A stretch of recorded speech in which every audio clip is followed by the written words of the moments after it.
At the end of 2013, Andrew Bynum sat in the middle of a wave of criticism engulfing his career. When the Cleveland Cavaliers suspended him indefinitely, many people only saw a former All-Star falling apart. They saw a talent once expected to succeed now becoming a symbol of failure. But behind those judgments was a battle that few understood. In the eyes of the public, Bynum was an NBA star with fame, money, and major titles. Yet behind the spotlight, he had to live with persistent knee pain and consecutive surgeries. While his peers from the same generation entered the peak of their careers, he spent most of his time recovering and finding ways to return to the court. Bynum joined the NBA at just 17 years old, carrying the expectation of becoming the future of the Los Angeles Lakers. From very early on, he faced the enormous pressure of one of the most famous teams in the world. With each injury, he tried to stand up again. With each bad news from the doctor, he still held on to the hope of playing again. What makes Andrew Bynum's story regrettable is not that he failed, but that he never stopped trying, even as his body increasingly betrayed him. Before everything went off track, Bynum was once seen as the greatest hope of the Lakers. At the NBA Draft 2005, he was selected by the Los Angeles team in the 10th overall pick at just 17 years old, becoming one of the youngest players in league history. Under the guidance of Kobe Bryant, head coach Phil Jackson, and legend Kareem Abdul-Jabbar, Bynum developed rapidly into one of the top centers in the NBA. He played a key role in the Lakers' two consecutive championships in 2009 and 2010. With his superior physique, solid defensive ability, and increasingly perfected offensive skills, Bynum was seen as the future of the center position in the league. The 2011 to 2012 season marked the peak of his career. Bynum averaged 18.7 points, 11.8 rebounds, and nearly 2 blocks per game. He was selected to the NBA All-Star for the first time, made the All-NBA second team, and was regarded as one of the most complete centers in the league alongside Dwight Howard. At that time, many believed Bynum would become the dominant face of the center position for many years to come. 2 NBA championships, 1 All-Star appearance, and hundreds of high-level games had helped him write his name into Lakers history. The future seemed wide open, but it was precisely when his career reached its peak that serious injuries began to appear more frequently. They not only took away Andrew Bynum's form, but also gradually changed the entire life and career of one of the most unfortunate talents in NBA history. Before continuing with the story, please hit like and leave a heart emoji for Andrew Bynum, the one who fought against the pain that most of us never saw behind the glittering titles. Before Andrew Bynum became an NBA champion, before he wore the purple and gold of the Los Angeles Lakers, and before millions of Americans knew his name, he was just a child growing up amid the voids that childhood should not have had. Andrew was born on October 27, 1987, in Plainsboro, New Jersey. His early years were not tied to stability or complete family memories. Andrew's parents separated when he was very young.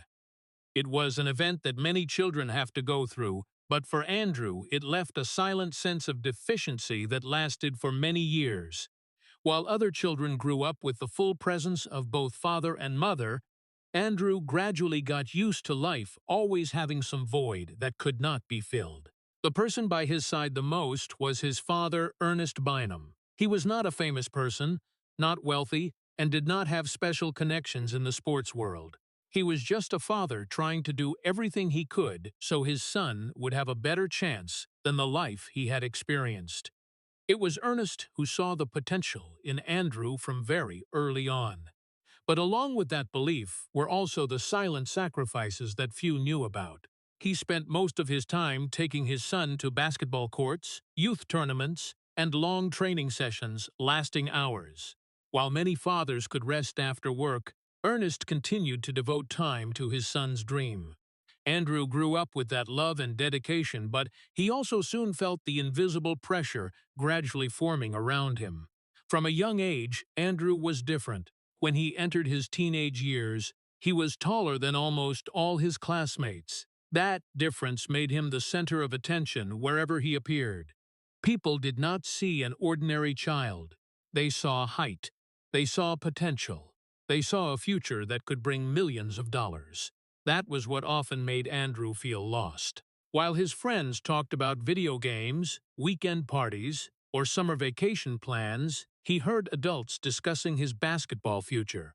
There were times when Andrew felt like he did not really belong to the world of children his age. He had the body of an adult, but inside he was still just a boy trying to find his place in life.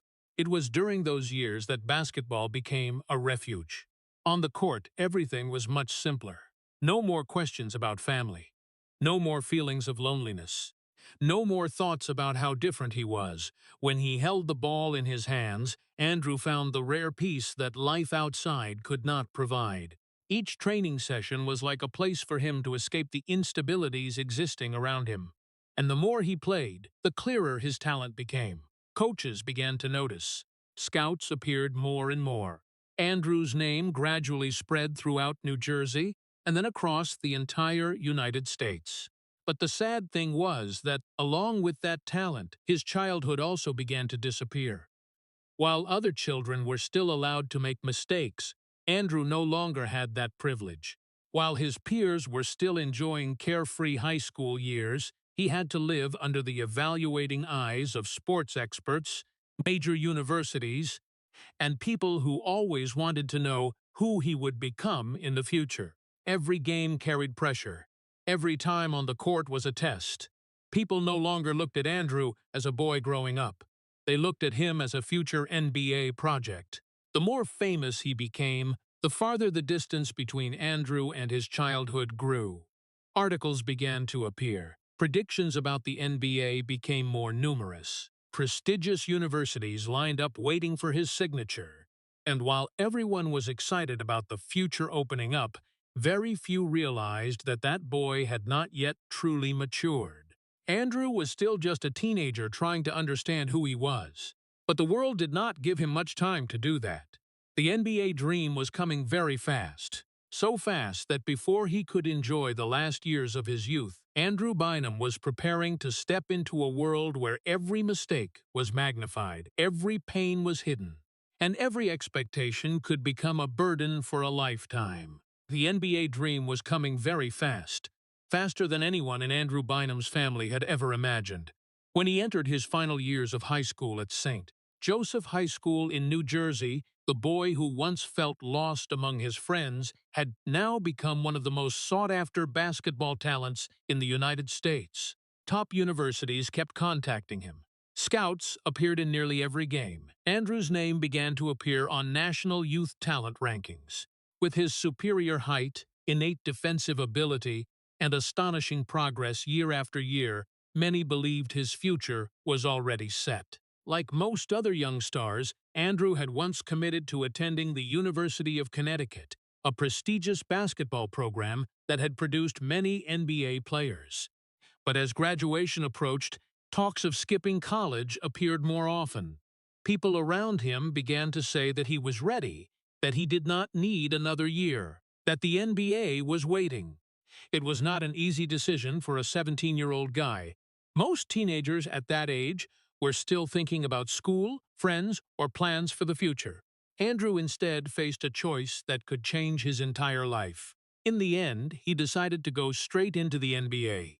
That decision surprised many, but it also opened a door that millions of American children could only dream of. In June 2005, at the NBA draft, Andrew Bynum sat amid bright lights, television cameras, and thousands of spectators watching live nationwide. When NBA Commissioner David Stern stepped onto the stage and announced that the Los Angeles Lakers selected Andrew Bynum with the 10th pick, his life changed in just a few seconds. The boy from New Jersey officially became a player for one of the most famous teams on the planet. But along with the joy was an enormous pressure that immediately fell on the shoulders of a teenager not yet 18 years old. The Lakers were not an ordinary team. It was the team of Magic Johnson, of Kareem Abdul-Jabbar, of Shaquille O'Neal, of championship trophies and expectations that never ended. Andrew was not selected simply to become an NBA player. He was selected to become the future of the Lakers. Just a few weeks after draft night, Andrew left New Jersey to move to Los Angeles. It was the first time in his life he truly had to live far from family for a long time. Everything around him changed too fast. The familiar streets were replaced by the crowded avenues of California. High school friends were replaced by millionaire stars. Classroom lessons were replaced by professional training schedules from morning to night. Andrew stepped into a world where almost everyone was older than him. In the Lakers' locker room, he was just a boy among grown men. Teammates who had appeared on television now sat right next to him. Names he had once collected on basketball cards now became teammates. But the feeling of being overwhelmed quickly appeared. When training sessions ended, many players returned to their families, wives, children, or already stable lives. Andrew returned to his apartment in silence. There were nights he sat alone and realized he was living thousands of miles from home. There were times he missed the normal feeling of being a teenager that he had not yet had a chance to enjoy. In the eyes of the public, Andrew was a lucky rookie who had just received millions of dollars. The media kept publishing images of his smile in the Lakers uniform, but very few knew that behind that smile were endless worries. He feared he was not good enough. He feared he would not meet expectations. He feared that just a few mistakes and the entire city of Los Angeles would turn its back on him. Comparisons also began to appear almost immediately. People called him the future center of the Lakers. They said he could become the successor to Shaquille O'Neal. For an adult player, that might be praise. But for a 17-year-old teenager, it was an enormous burden. Every summer league game, every practice, every minute on the court was scrutinized. No one asked if Andrew was happy or not. No one asked if he felt lonely or not.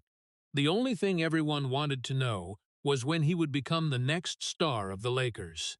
And while millions of Americans saw a boy living the perfect dream, Andrew Bynum began to understand a painful truth. The bigger the dream, the price to pay sometimes is also so big that no one can prepare for it in advance. Andrew Bynum began to understand that more clearly than ever when he met Kobe Bryant. In the eyes of fans, Kobe was the biggest superstar of the Lakers, a symbol of victory. But for Andrew, Kobe was also the one who always pushed every teammate to their limits. Not long after Andrew joined the Lakers, Kobe had noticed this tall teenager. While many people only saw a young player full of potential, Kobe saw a center who could become the future of the team. However, Kobe's belief was not expressed through gentle encouragement. It came in the form of pressure, criticism, and strict demands. There were training sessions where Kobe publicly yelled at Andrew right on the court. Just one simple mistake, and he was immediately reminded in front of the whole team. For many people, that kind of treatment could be seen as excessive. But Kobe did not look at Andrew as a child. He treated him like someone who had the potential to become a star. The problem was that at that time Andrew was still just a teenager. He was not yet used to the harsh environment of the NBA, let alone being demanded so much every day. There were times after practice when he wondered if he really belonged with the Lakers or not. There were nights he lay thinking that maybe he was not good enough. No matter how hard he tried, he still had the feeling that Kobe always saw the things he had not done well instead of what he had achieved. It took Andrew many years to understand that Kobe did not hate him at all. On the contrary, it was precisely because he believed in him that Kobe did not allow him to easily be satisfied with himself. But at that time, realizing that was very difficult. Every day stepping into the Lakers training center was like stepping into an endless test. Kobe always arrived earlier than everyone else. While many players were still warming up, he had already completed hundreds of shots. When practice ended, Kobe still stayed on the court. Andrew observed all of that and gradually understood that talent was not the only factor that created a legend. What made Kobe different was his obsession with winning. He was willing to sacrifice time, energy, and almost everything to become the best. That was also the first lesson Andrew learned. To survive in the NBA, especially in the Lakers' uniform, talent alone was not enough. Andrew's first years were a series of days of both learning and struggling with himself. He possessed a superior physique, but inside he was still just a young guy trying to grow up. There were games where he played very well, and then immediately afterward made silly mistakes. There were times he excited the fans, but there were also times he disappointed them. And every time like that, Kobe would appear. Not to comfort, but to demand that he be better. Sometimes Andrew felt like he was trying to chase a standard that could not be reached. Kobe's standard was not just playing well in games. It was also training more than others, sacrificing more than others, and enduring pressures that others could not withstand. For a young player, that was almost torture, but it was precisely during those days and months that Andrew began to change. He became stronger, more disciplined, and more mature. From a boy who stepped into the NBA with a lot of potential but lacking experience, he gradually learned how to take responsibility for his role. The relationship between Kobe and Andrew was always quite complicated. They were different in many aspects. Kobe lived almost entirely for basketball. He saw winning as the ultimate goal and was willing to do everything to achieve it. Andrew was different. He loved basketball, but did not carry the intense obsession like Kobe. That difference sometimes created distance between the two. There were times they disagreed. There were times they disappointed each other. But underneath it all was still respect. Kobe had defended Andrew in front of the media many times when criticism began to appear. He believed that if developed in the right direction, Andrew could become one of the best centers in the league. That was not the type of praise Kobe usually gave to others. For Andrew, that belief was both pride and pressure. Because when someone like Kobe Bryant placed expectations on him, he did not want to become a disappointment. Over time, Andrew realized that the yelling, the strict demands, and even the arguments all came from the same reason. Kobe wanted him to maximize his abilities. Kobe saw in Andrew what he himself sometimes had not yet seen. The years beside Kobe had taken away some of Andrew Bynum's innocence, but at the same time also helped him mature faster. He learned that success always comes with sacrifice. He learned that in the NBA, no one cares how old you are. When you step on the court, the only thing that matters is what you can contribute to the team. Most importantly, he learned that sometimes the person who makes you the most uncomfortable is the one who believes in you the most. Thanks to those lessons, Andrew gradually moved closer to the best version of himself.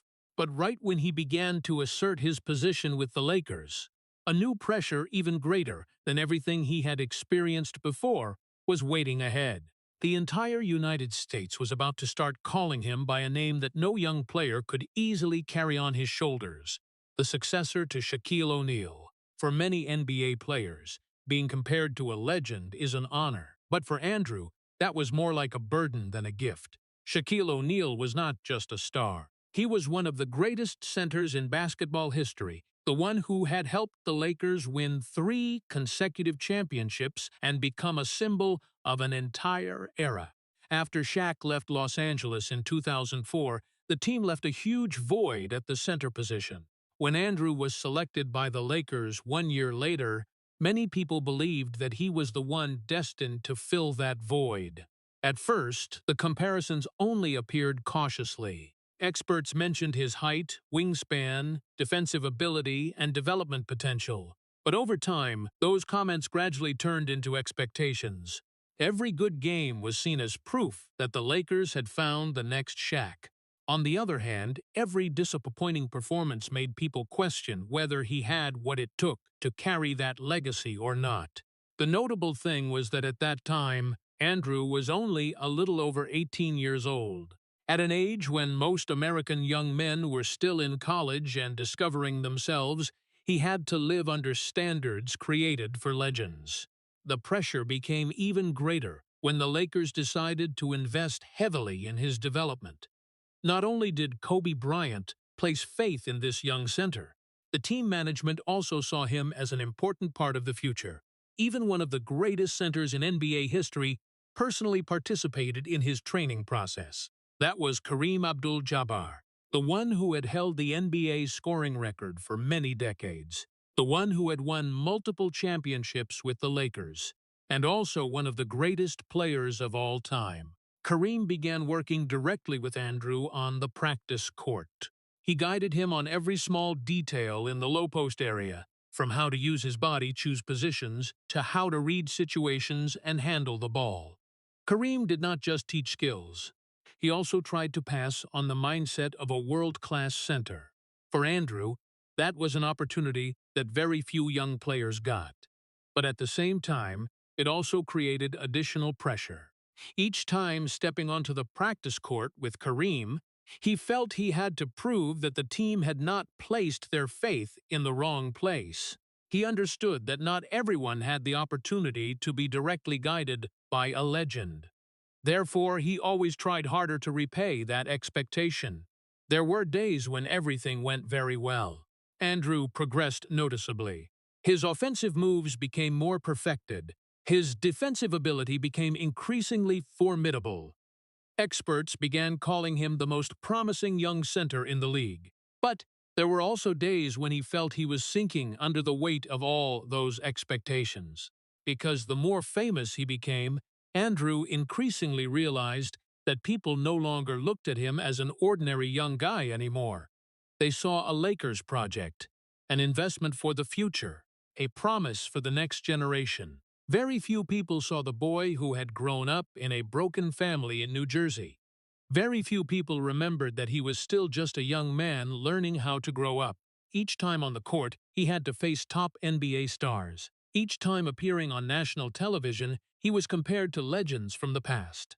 Commentators constantly mentioned Shaquille O'Neal, Kareem Abdul-Jabbar, or Wilt Chamberlain. Those names represented standards that were almost impossible to reach. Andrew had never asked for those comparisons, but he also could not avoid them. The more he was praised, the greater his fear of failure grew. He began to worry every time he played poorly. He blamed himself more and gradually felt he was not allowed to make mistakes like other young players. For many people, a bad game was simply a bad game. But for Andrew, it could become a topic of debate on sports shows or appear in newspapers the next day.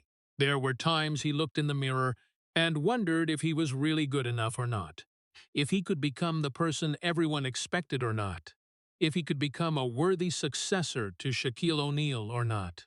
While Andrew was trying to find answers to those questions, the first signs of tragedy also began to appear. At first, it was just small pains, a feeling of discomfort in the knee after training sessions, a few games where he had to ice longer than usual, a few mornings waking up with a heavier body feeling than before. No one was really too worried. Andrew was still very young. Too young for people to think about serious injuries. Everyone believed that the body of a guy at that age could overcome anything. Even Andrew himself thought so. He continued to train, continued to play, continued to chase increasingly big expectations. But deep inside, his body had begun to send the first warning signals. Small signals that no one noticed. Silent pains that television never recorded. Signs foreshadowing the most difficult battle in his life. It was not a battle with opponents on the court, not with media pressure, not with criticism either, but a battle with his own body. And no one could have guessed that the knees that had once helped Andrew Bynum become the greatest hope of the Lakers were about to become the thing that took away almost everything he had spent his youth building. But before the tragedy truly began, Bynum had reached heights that many NBA players pursued throughout their careers without being able to achieve. The 2008 to 2009 season was a major turning point in his career. After many years of learning and maturing under enormous pressure with the Lakers, Andrew was no longer the teenager full of potential. He began to become an important link in Phil Jackson's system. Each game, Bynum brought the Lakers what they had lacked since Shaquille O'Neal left: A true center capable of controlling the low post area. Kobe Bryant was still the #1 star and the soul of the team. But Andrew was gradually becoming the foundation for the future. Fans believed that the Lakers had finally found a successor at the center position. However, it was precisely at that time that the problems in his knees began to appear more clearly. At first, he tried to ignore them. A little pain after games, a little swelling after practice, a few days of icing longer than usual. For a professional athlete, that seemed to be just the price to pay to compete at the highest level. But deep inside, Andrew understood that things were not that simple. Each time he jumped or landed, his knees sent warning signals. Nevertheless, the season continued. The championship dream was still ahead, and he did not want to be the one who slowed the Lakers down. When the 2009 playoffs began, the whole team aimed for a single goal: the NBA championship. Andrew stood side by side with Kobe Bryant, Pau Gasol, Lamar Odom, and Derek Fisher to overcome each challenge. The games became increasingly tense. The collisions became more brutal. The pains also appeared more frequently, but he still continued to play.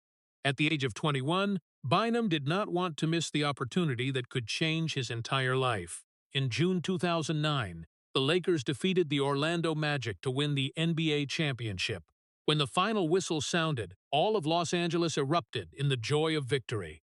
Kobe Bryant raised the Larry O'Brien Trophy. Confetti covered the court, and Andrew Bynum stood in the middle of that historic moment. From a boy who grew up in an incomplete family situation in New Jersey, he had become an NBA champion. That was one of the most memorable nights of his life. But even in the joy of victory, there still existed a silent worry. He knew his body was no longer the same as before. He knew the pains had not disappeared at all.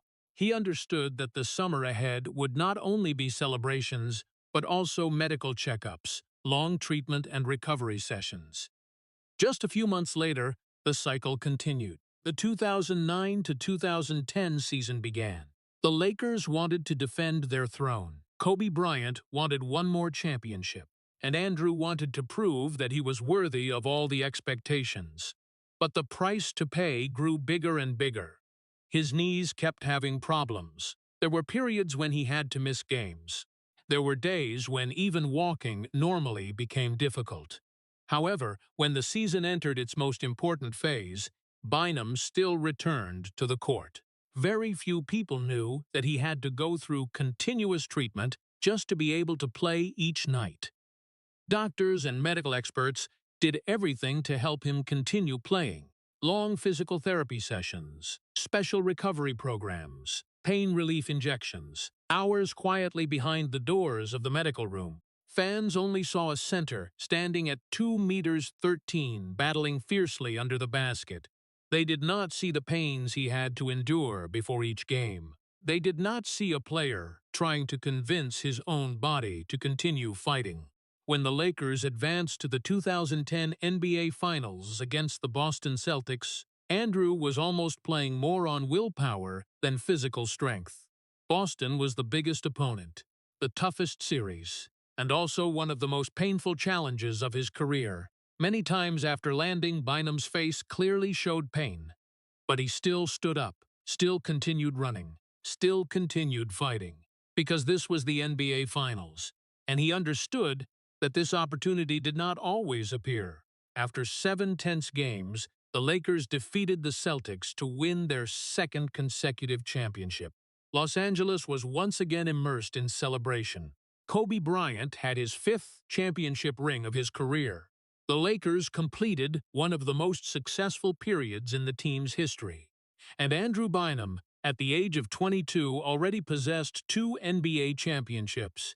That was an achievement that many players dreamed of, but never reached. Looking from the outside, his future seemed extremely bright. A young center, 2-time NBA champion, playing alongside Kobe Bryant, the great hope of the Lakers for many years to come. But reality was different. Each season's end brought Andrew 2 opposing emotions. On one hand was the happiness because of the victories. He had become a champion. He had proven he belonged on the biggest stage of world basketball. But on the other hand was an increasingly large fear. The fear that his body would no longer allow him to continue. The fear that the pains were silently becoming more serious. The fear that everything could end faster than anyone imagined. Fans saw 2 championship rings. They saw the celebrations and victory photos. But very few people saw the nights Andrew lay awake because of swollen knees. Very few people knew that his body was beginning to pay the price for the years of playing beyond limits.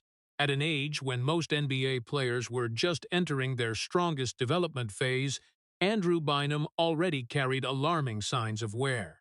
And the most heartbreaking thing was that battle had only just begun, because what awaited him ahead was no longer simply pains that could be endured. It would be a prolonged battle between an unfinished dream and a body that was gradually betraying its own owner. At first, Andrew Bynum still believed he could win. He was still too young to think about giving up. 2 NBA championships before the age of 23 made the future still seem wide open. Kobe Bryant was still by his side. The Lakers were still championship contenders every season. Experts still called him the best young center in the NBA. And somewhere deep down, Andrew still believed that the knee pains were only a temporary obstacle. But his body had different plans. After each season, the problems in his knees did not disappear. They returned, then became more serious. Each year that passed, Andrew had to spend more time in the treatment room instead of on the basketball court. Normal training days gradually turned into recovery days. Restful summers gradually turned into treatment summers. Instead of thinking about improving skills or preparing for the new season, he had to think about whether his knees were healthy enough to continue playing or not. That was a heartbreaking reality, because Andrew was entering the age when most NBA players began to explode. While his peers developed more strongly each year, he had to fight to hold on to what he already had. In 2008, a serious knee injury caused him to miss most of the season. In 2009, then in 2010, then the years after that. The problems kept appearing as if his body did not give him any chance to be completely healthy. Each time it seemed he had recovered, a new pain would appear. Each time he thought everything was getting better, another obstacle waited ahead. The knees that had once helped him jump higher than opponents now began to limit him. And then the surgeries appeared. At first, Andrew saw them as solutions. Doctors said that after surgery, he would be healthier. After recovery, he would come back stronger. He wanted to believe that, because he had no other choice. But surgery was not like what fans imagined.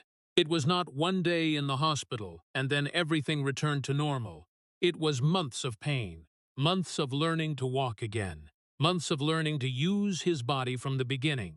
Exercises repeated to the point of boredom, long physical therapy sessions, hours watching teammates play while he could only sit on the sidelines. For a top athlete, nothing was more painful than the feeling of helplessness. Andrew was not afraid of pain. What he feared was the feeling of not being able to do what he loved, not being able to help the team, not being able to continue developing, not being able to become the version he once dreamed of. There were days he stepped into the gym from early morning. Teammates prepared for games. Coaches built strategies. Fans eagerly waited for the new season. And he was still practicing the most basic movements just so his knees could function normally. Each passing day felt like a battle with no spectators, no applause, no titles, only pain and hope. Then fear began to appear. At first very small, then bigger and bigger. Andrew began to fear things he had never thought about before. Feared landings, feared collisions, feared sudden twisting movements, feared every time he felt a strange pain appear in his knee, because he knew that could mean months of recovery ahead. One of the cruelest things an injury took away was not only health, it took away confidence. Before, Andrew stepped onto the court with the belief that his body would do what he asked. Now, that belief was gone. Each jump came with doubt. Each sprint came with anxiety. Each game became a test to see if his body was still on his side or not. That was a feeling that very few fans could understand. They saw a tall player competing, but they did not see the fear-filled dialogue happening inside. They did not see a man always wondering if this was the last game his knees would allow him to play. The most heartbreaking thing was that Andrew was still playing very well whenever he was healthy. Each time he returned, he proved that his talent was still intact. The ability to score in the low post, the ability to grab rebounds, the ability to defend, everything was still there. That was exactly what made the tragedy even more painful. The problem was not that he lost his talent.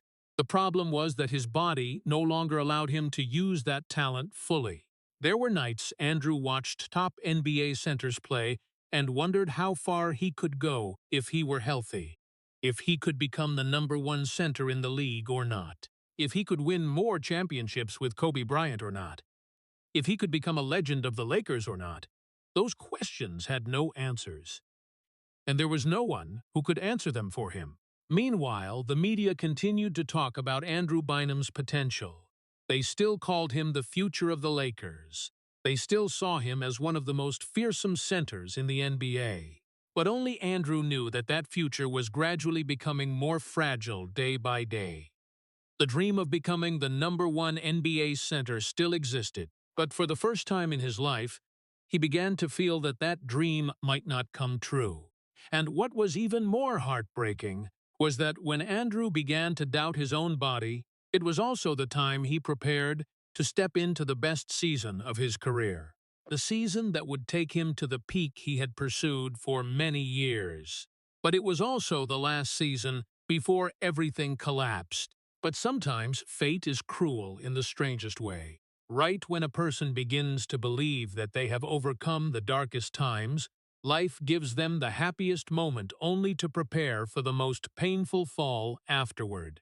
That was exactly what happened to Andrew Bynum in the 2011 to 2012 season. After many years of struggling with injuries, enduring surgeries, months of seemingly endless recovery, and doubts from himself, he finally stepped into the season, where everything seemed to work exactly as he had once dreamed. For the first time in many years, his body cooperated long enough for his talent to have a chance to shine. And when that happened, the entire NBA truly saw what Andrew Bynum could become as a player. He was no longer the potential kid of the Lakers, no longer the successor to Shaquille O'Neal in media debates, no longer a project for the future. He became the present, became one of the best centers in the league. With each passing game, Andrew's maturity showed clearly on the court. His low post scoring became more effective. His rebounding became more dominant. His defensive ability forced opponents to change strategies. He no longer depended completely on Kobe Bryant or Pau Gasol like in previous years. Now, the Lakers could build offensive plays around Andrew Bynum. That said it all. For many years, Kobe had always been the center of the Lakers universe. But for the first time since stepping into the NBA, Andrew began to be seen as a true star.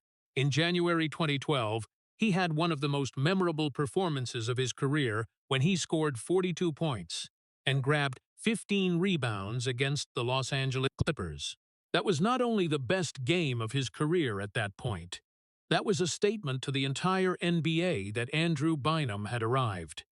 National commentators began talking about him in a completely different way. No longer if healthy. No longer future potential. They talked about him as one of the best centers in the world. With Dwight Howard starting to have his own problems, many people even believed that Andrew was becoming the most dominant center in the NBA. What was special was that all of that came after many years of pain. No one remembered the months he spent learning to walk again after surgery. No one remembered the nights his knees swelled so much he could not sleep. No one remembered the times he had to sit and watch teammates play from the end of the bench. But Andrew remembered. That was why every success in that season carried special meaning. Every point scored, every time the crowd stood up to cheer, every time he heard his name mentioned in the All-Star race. All of it felt like a reward for the years of silent endurance. And then the moment he had been waiting for since he was a 17-year-old teenager finally arrived. In February 2012, Andrew Bynum was selected to the NBA All-Star Game for the first time. That was official recognition from the entire league. No one doubted him anymore. No one saw him only as Kobe Bryant's shadow. No one saw him only as an unfinished talent. He had become an NBA All-Star, one of the best players in the world. When the roster was announced, many people were happy for him. But no one understood that emotion as deeply as Andrew himself, because he knew what he had sacrificed to get there. He knew how many times he had thought his career could end before it even began. He knew the feeling of lying in a hospital instead of on the basketball court. He knew the feeling of watching his dreams slip away little by little. That was why, for the first time in many years, he allowed himself to believe that all the pain had finally been rewarded. He was only 24 years old, two-time NBA champion, one-time All-Star, recognized as one of the top centers in the league. The Lakers were still a big team. The future was still wide open. The peak years seemed to have just begun. American media began talking about Andrew possibly becoming the next face of the center position. Some people believed he would take over the Lakers when Kobe got older. Others believed he could win many individual awards in the future. And for the first time in many years, Andrew also began to believe that.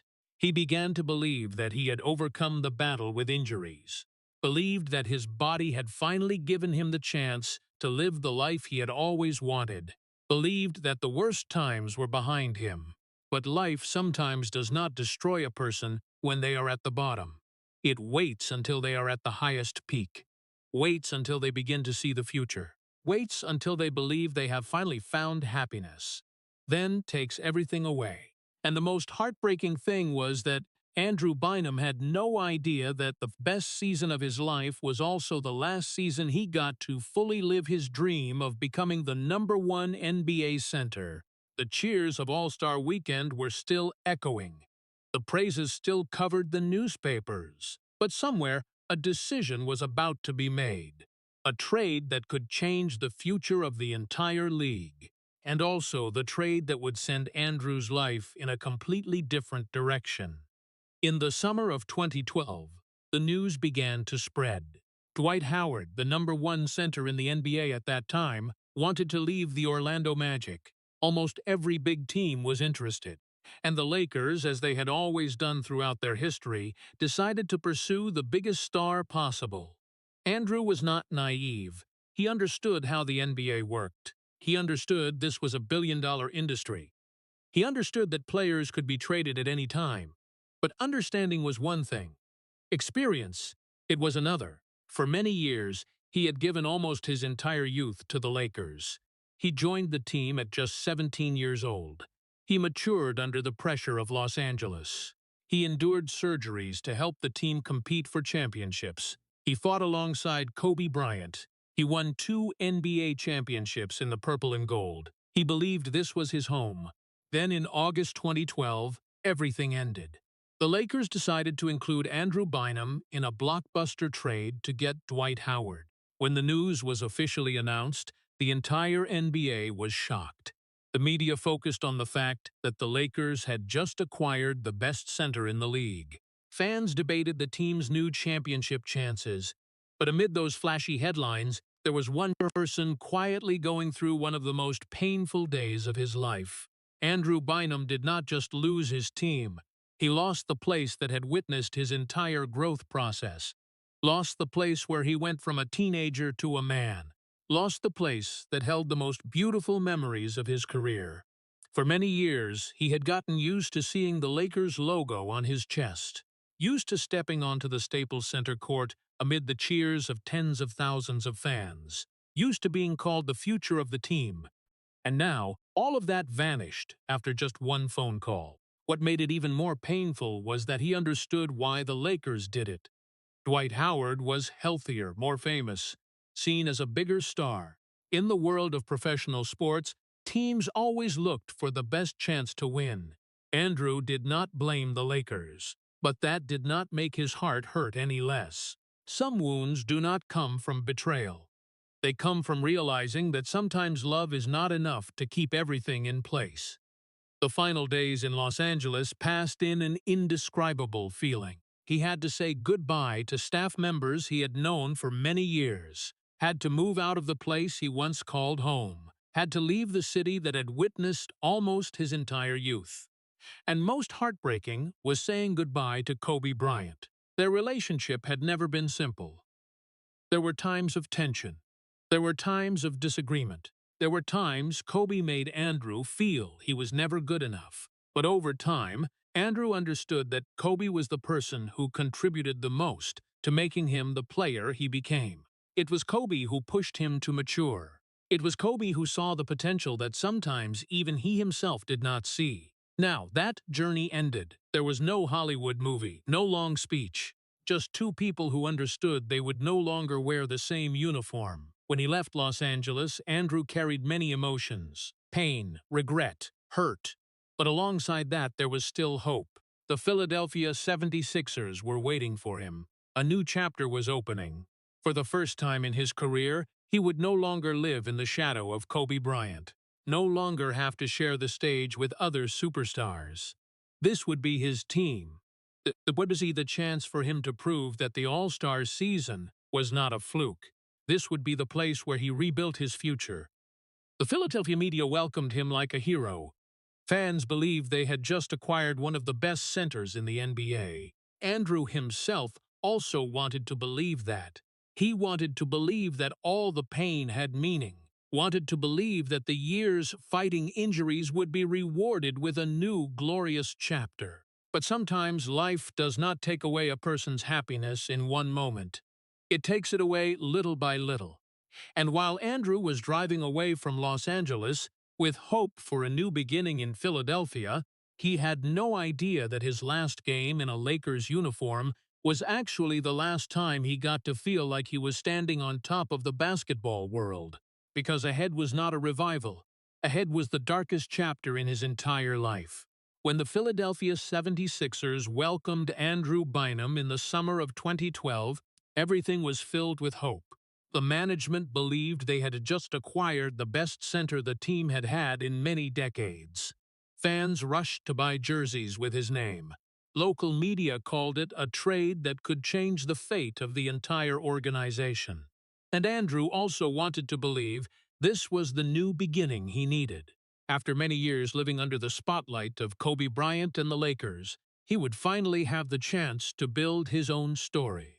But sometimes life can destroy a dream even before it has a chance to begin.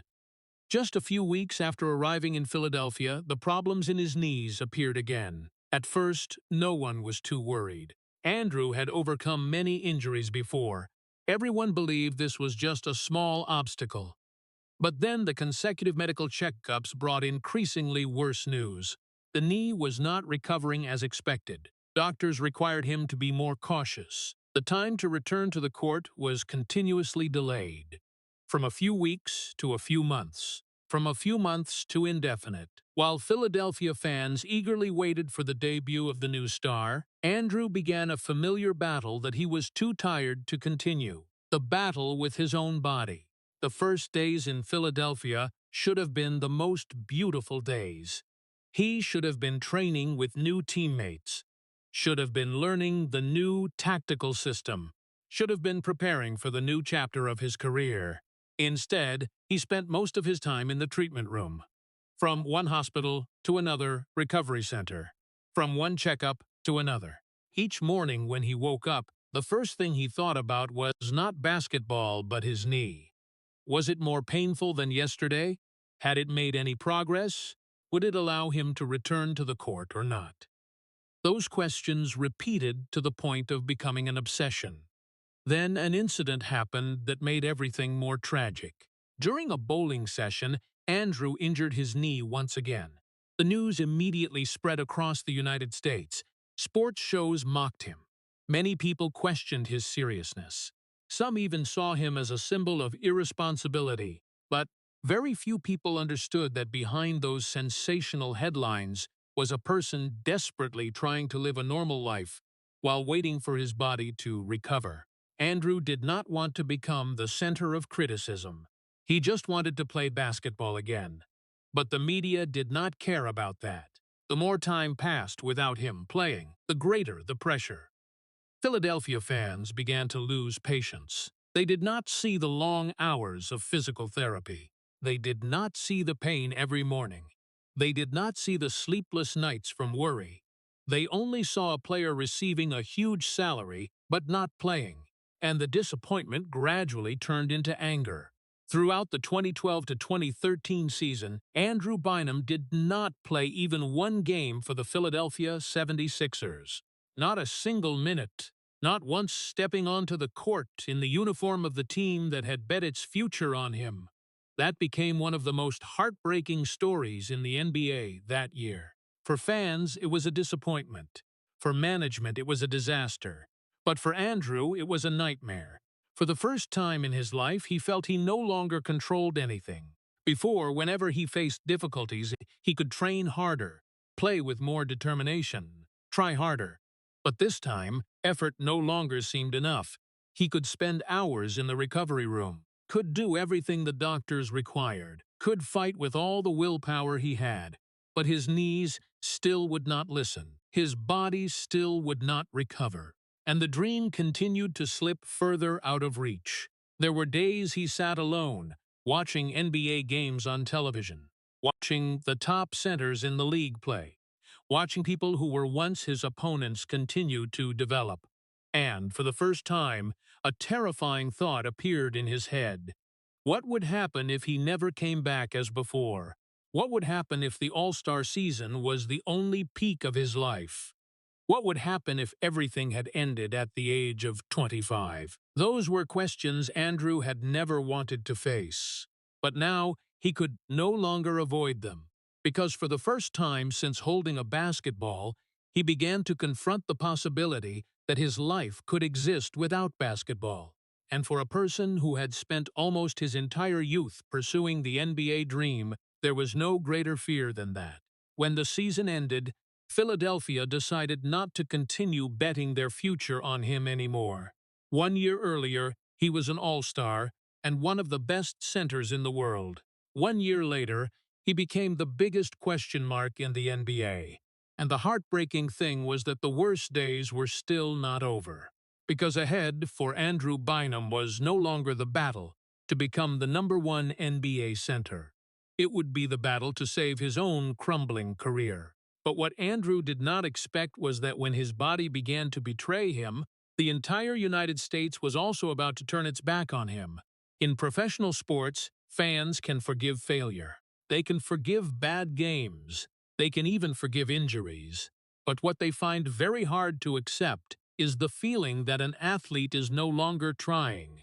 And that was exactly the image the media began to build about Andrew Bynum. Everything exploded from what seemed like a very small incident. During his injury recovery time in Philadelphia, Andrew appeared at a bowling alley. Just a few photos were circulated. Just a few short news segments on television. But in an era where sports news operated on anger and controversy, that was enough. Immediately, the story was turned into a symbol. A player who could not play because of his knee but went bowling. A star receiving tens of millions of dollars but unable to step on the court. A person considered not to value his own career. Headlines began to appear everywhere. Sports commentary shows constantly put Andrew Bynum's name on air. Many people who had never met him, never talked to him, never witnessed what he had gone through. But they were ready to draw conclusions, that he was lazy, that he lacked responsibility, that he did not have enough determination to come back. In just a few weeks, his image changed completely in the eyes of the public. The heartbreaking thing was that most of the critics did not see the full story. They did not see the years he played with painful knees in Los Angeles. They did not see the pain relief injections before playoff games. They did not see the long hours of recovery training. They did not see the times he lay on the operating table while other players enjoyed their summers. They only saw one photo, and from that photo, they wrote the entire story themselves. That was what made Andrew feel more helpless than any physical pain, because an injury could be treated, but the misunderstanding of millions of people could not. Each day he turned on the TV, he heard someone talking about him. Each day he read the newspaper. He saw articles doubting his motivation to play. Each day he went online, he encountered mockery from people who knew nothing about him beyond a few headlines. The years before that, Andrew had faced the pressure of becoming the next Shaq, had faced expectations from Kobe Bryant, had faced painful surgeries. But nothing had made him feel as lonely as this period, because for the first time in his life, he was not only fighting injuries, he also had to fight the image that the entire United States was imposing on him. The reputation he had built over nearly a decade began to collapse at a terrifying speed. Just 1 year earlier, he was an all-star. 1 year earlier, he was seen as the future of the NBA center position. 1 year earlier, experts were still debating whether he could become the best player in his position or not. Now, those same shows used his name as an example of disappointment. Andrew gradually understood a cruel truth of professional sports. When you win, many people want to stand beside you. But when you fall, very few stay to listen to the real story. There were days he almost disappeared from the public, not answering interviews, not appearing on television, not arguing with commentators, not trying to defend himself, partly because he was too tired, partly because he understood that no explanation was powerful enough to change what people already believed. In the eyes of the public, the verdict had been delivered, but inside that silence was a person hurting more than ever, not only because of his knees, not only because of his career, but because of the feeling of being misunderstood, the feeling of being left alone in the middle of a storm of public opinion that he did not know how to escape. Each morning when he woke up, he still tried to recover, still tried to believe he could come back. But the more months that passed, that belief became more fragile, because for the first time since stepping into the NBA, Andrew Bynum began to realize that what was disappearing was not only his health, it was his reputation, it was respect, it was the image of a star once admired by the entire league. And the most frightening thing was that that crisis had not yet reached bottom, because after the entire United States turned its back on him, Andrew Bynum would step into a phase where even he himself no longer knew who he was without basketball. In the summer of 2013, after a disastrous year in Philadelphia, Andrew became a free agent. Just 1 year earlier, he was an NBA All-Star. Just 1 year earlier, people were still debating whether he could become the most dominant center in the league or not.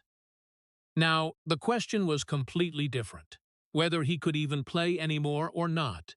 Yet even in that dark moment, there was still a team willing to give him one last chance.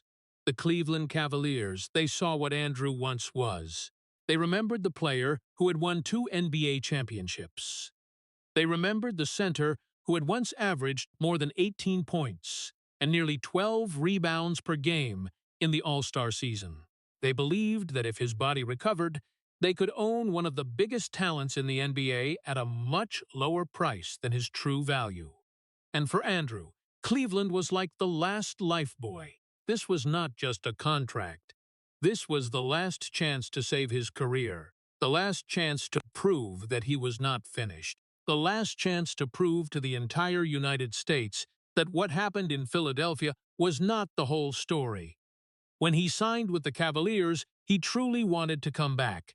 People who had worked with him all confirmed that. He still tried to train, still continued treatment, still hoped that one day his body would return as before. But the heartbreaking thing was that his body no longer listened to his will. The consecutive years of injuries had left damage deeper than anyone imagined. Each time he tried to increase training intensity, his knees would react. Each time he thought he was progressing, a new pain would appear. The cruelest thing about injury is not the feeling of pain. The cruelest thing is that it makes a person gradually lose faith in themselves. In the early years of his career, Andrew always believed that as long as he worked harder, he would become better. But now, that formula no longer worked. He still tried, still sacrificed, still endured. But the results no longer came as before. That was when his spirit began to erode, not in one day, not in 1 month, but little by little, after each disappointment, after each failed recovery, after each hope followed by disappointment again. Some fans believed Andrew had lost motivation, but what they did not understand was that motivation also has limits. When a person is knocked down enough times, even the strongest eventually grow tired. Andrew had lived almost his entire youth in recovery rooms. He had gone through surgeries that many lucky players never had to experience. He had spent many years fighting pains that no one saw, and by the time he reached Cleveland, those wounds were no longer just in his knees. They began to appear in his mind. On the court, Andrew was no longer the player who once dominated the low post area. He still had moments that showed his innate talent had not disappeared. But his body no longer allowed him to maintain that. His movements were slower. His jumps were lower. The reflexes that had once made him special were no longer the same. The heartbreaking thing was that he himself also realized it. He knew he was no longer the Andrew Bynum of 2012. He knew the gap between the person he was now and the person he once was growing larger. Then more difficulties continued to appear. In the 2013 to 2014 season, the Cavaliers suspended Andrew indefinitely due to issues related to behavior and attitude within the team. The news immediately exploded across the United States. Once again, negative headlines appeared. Once again, Andrew became the subject of sports shows. But this time, everything was even more painful, because he no longer had the strength to resist, no longer had the strength to explain, no longer had the strength to prove anything anymore. Just a few years earlier, he had been the future of the Lakers. Now he was suspended at just 26 years old, the age when most NBA superstars were entering their prime. That was the moment when many people began to call Andrew one of the biggest West talents in league history. A cruel title, because it overlooked everything he had endured, overlooked years of fighting injuries, overlooked the attempts to come back, overlooked the painful nights no one saw. It turned that entire complex story into a simple conclusion, and Andrew had to live with that conclusion. After Cleveland, he had a very short stint with the Indiana Pacers, but everyone understood that his NBA career was nearly over. There was no glorious farewell game, no tribute ceremony, no prolonged applause, just a star gradually disappearing from the league while still in his early 20s. That was what made Andrew Bynum's story much more painful. He did not leave the NBA because of age. He did not leave the NBA because he ran out of talent. He did not leave the NBA because he lacked achievements. He left because his body had finally won the battle that had lasted for many years. And as the NBA doors gradually closed, Andrew Bynum had to face the most terrifying question of his life. If he was no longer a basketball player, who would he be? That was a question that no coach could answer for him, no doctor could cure, no contract could solve. For nearly 20 years, basketball was not just Andrew Bynum's job. It was his identity. It was what helped him overcome a turbulent childhood. It was where he found purpose in life. It was the reason he woke up every morning. And now, as that game gradually disappeared from his life, Andrew was forced to learn how to exist in a completely unfamiliar world. What surprised many people was that, after leaving the NBA, he almost disappeared completely. Unlike many other former stars, Andrew did not appear regularly on television, did not participate in sports commentary shows, did not become a coach, did not build a personal brand, did not try to pull his name back into the headlines. To the public, it felt like he had simply vanished. One day, people were still talking about him on ESPN. The next day, Andrew Bynum's name almost no longer appeared. But that very silence said a lot. After many years living under the spotlight, many years under scrutiny, many years being judged by every game, every injury, and every personal decision, perhaps what Andrew needed most was not attention, but quiet. In a world where athletes constantly share their lives on social media, Andrew chose the opposite path. He lived privately, stayed away from controversies, stayed away from interviews, stayed away from places that had once made him feel hurt. Many young fans gradually forgot the name Andrew Bynum. A new generation grew up with other superstars. New seasons kept happening. new stories kept appearing. The NBA never stopped to wait for anyone, and that was one of the saddest truths of professional sports. Today you are the future of the entire league. Tomorrow you may be just a memory.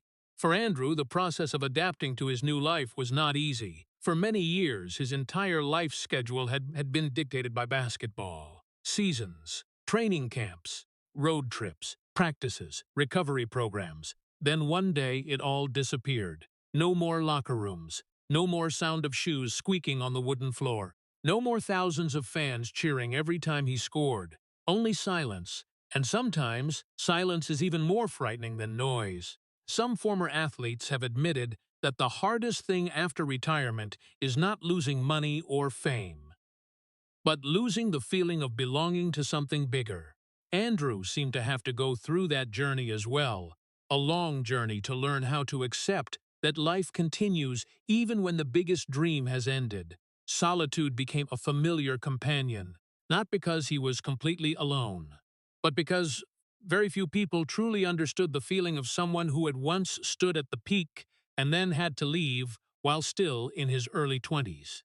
Very few people understood the feeling of owning two NBA championship rings, but still always wondering how his life could have been different if his knees had been healthier.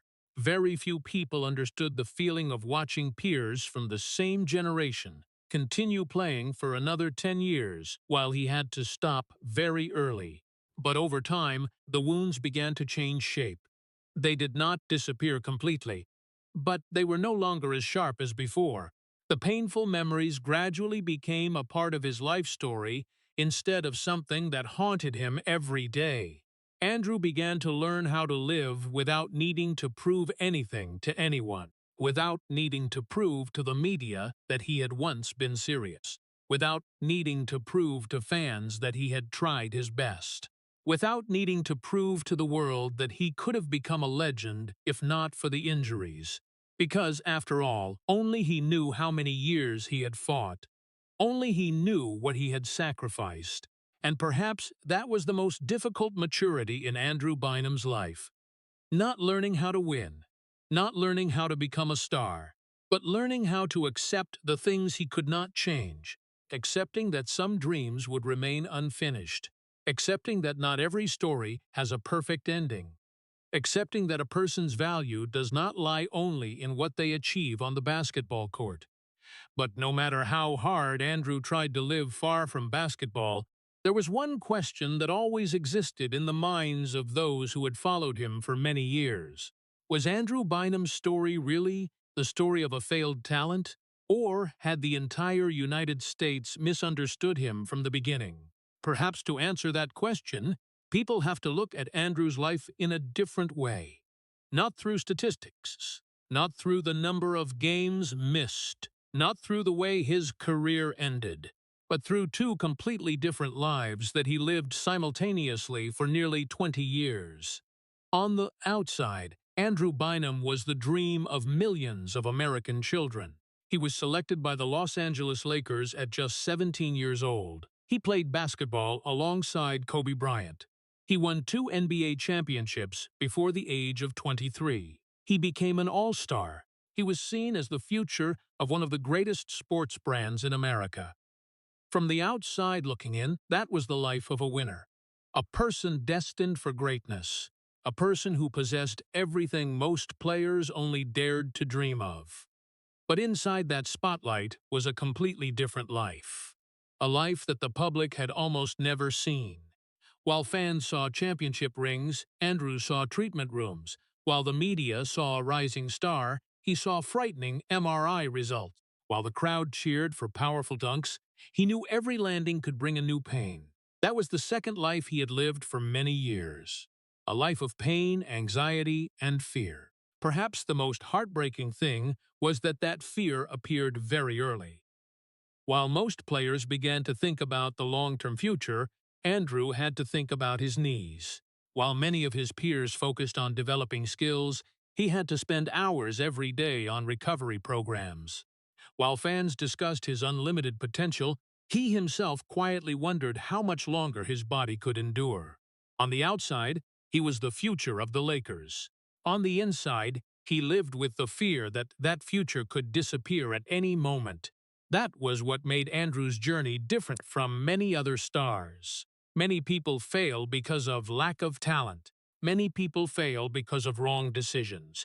Many people fail because they lose discipline. But Andrew's story was much more complex, because he never lost his talent. Even his harshest critics did not deny that. Every time he was healthy, he was still one of the best centers in the NBA. Every time he stepped on the court in his best condition, he still showed why the Lakers had once bet their future on him. What betrayed him was not talent, but his body. And that was exactly what forced him to live two completely opposite lives. On the outside was the image of a talent admired by the entire league. On the inside was a man always worried about the next medical checkup. On the outside was a player called the successor to Shaquille O'Neal.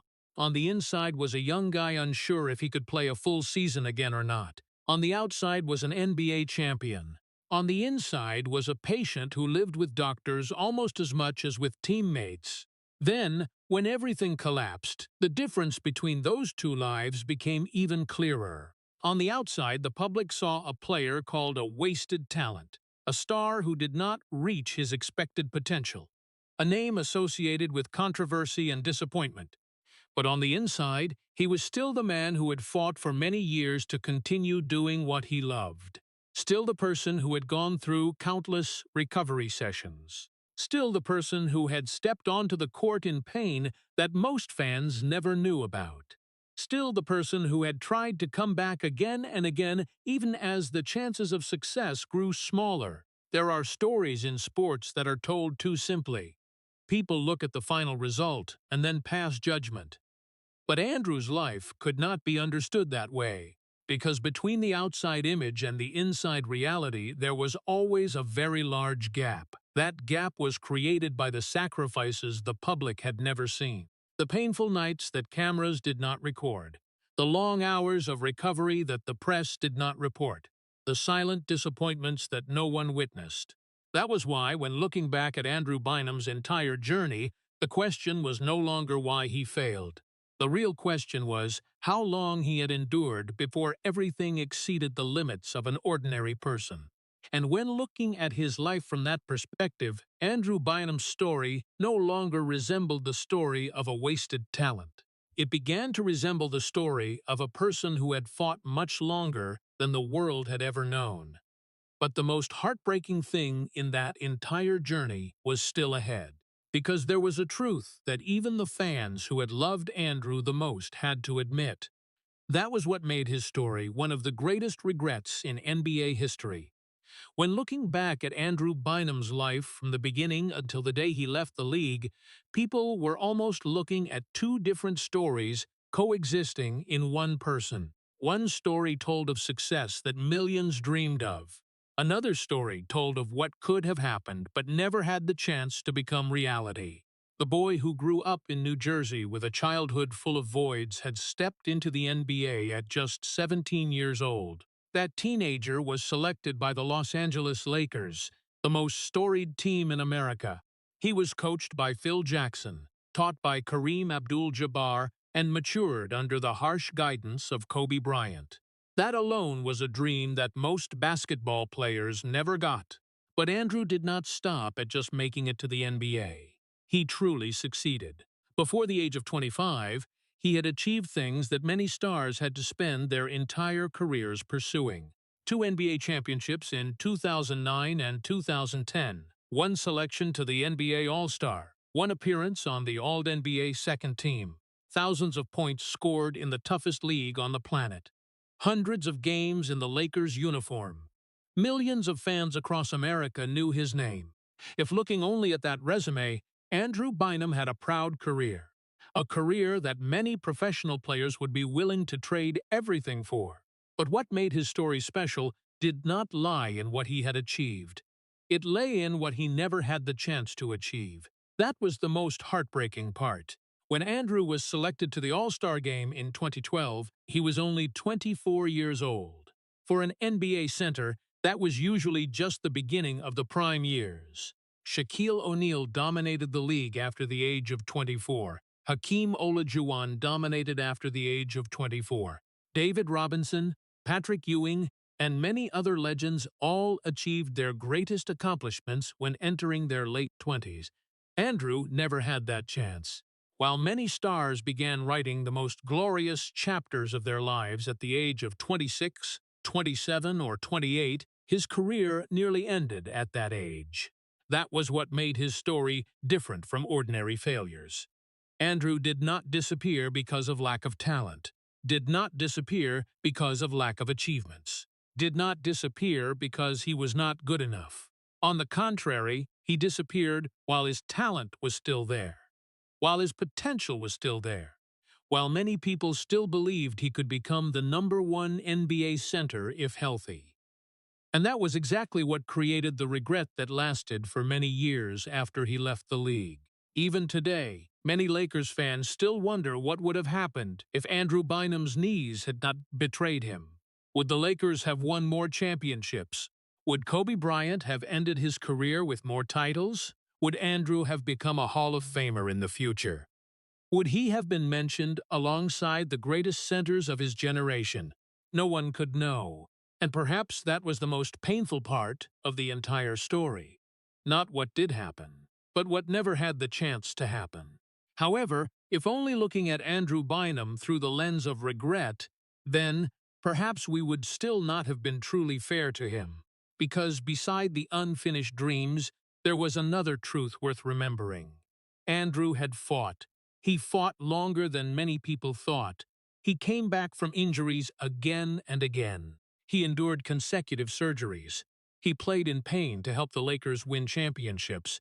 He tried to salvage his career even as the chances grew slimmer. That was not the image of a person who gave up. That was the image of a person who had fought until there was nothing left to fight for. And perhaps that was the true legacy of Andrew Bynum. Not the controversies, not the negative headlines, not what people once said about him on television, but the story of an extraordinary talent robbed by time and injury of the best years.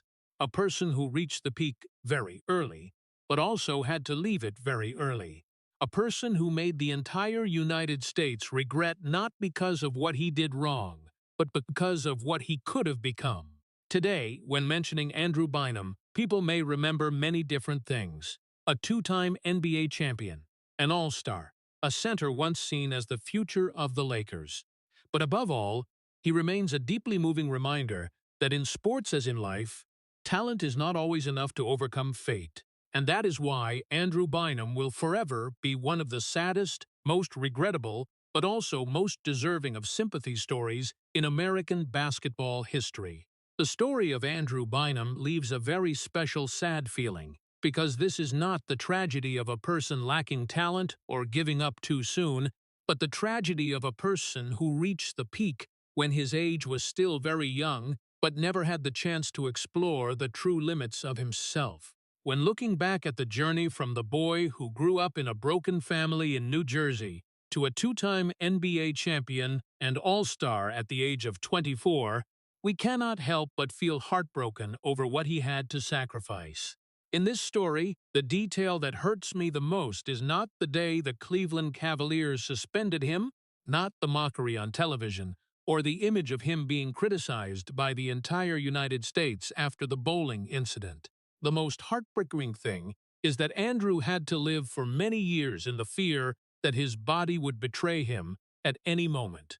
While fans saw a center standing at 2 meters 13, winning 2 championships alongside Kobe Bryant, inside was a young guy who continuously stepped into the operating room, went through long recovery periods, and played with knees that were no longer intact. The 2011 to 2012 All-Star season made the story even more tragic because that was proof that he had truly reached the level of a top NBA star before everything collapsed. That is why the biggest lesson for the American people does not lie in basketball, but in the way we look at others. Society often only judges people by the final result, by what appears in the newspapers or on social media. But Andrew Bynum's story reminds us that behind every failure there often exist invisible battles that the public never sees. Success deserves to be celebrated, but compassion is also worth no less.